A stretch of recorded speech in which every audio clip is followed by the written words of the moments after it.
بھارت کے تمام مساجد کے اماموں سے اپیل کر رہا ہوں، جمعے کی نماز سے پہلے، جمعے کے خطبے سے پہلے اپنے بیانوں میں اس قانون کی مذمت کریے، اس قانون کی مذمت کریے، بیدار کریے مسلمانوں کو جو خواب غفلت میں ہے ابھی تک۔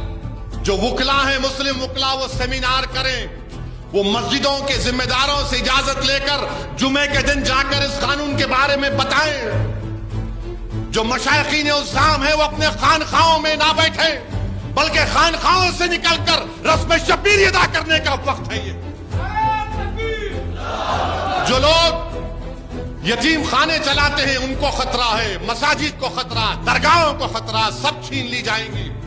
اور یاد رکھو مسلمانوں، تم اگر یہی سمجھو گے کہ ہم نہیں ان کو ہے، فلاں ہے، ارے ہے بابا، مگر تمہارے درمیان میں بھی سے تھوڑے دیوانوں کو پیدا کرو جو تمہاری لڑائی لڑ سکے۔ ظالموں نے پورے مل کر ایک مرد مجاہد امتیاز جلیل کو ہرا دیا اور مہاراشٹرا میں، کیونکہ جانتے تھے اگر یہ جیتے گا تو اسدالدین اویسی کے ساتھ پارلیمنٹ میں ہماری نیند حرام کر دے گا۔ میرے عزیز دوستوں اور بزرگوں، اسی لیے میں آپ سے اپیل کر رہا ہوں، اپنی سیاسی قیادت کو بھی مضبوط کرو، پہچانو ان چیزوں کو۔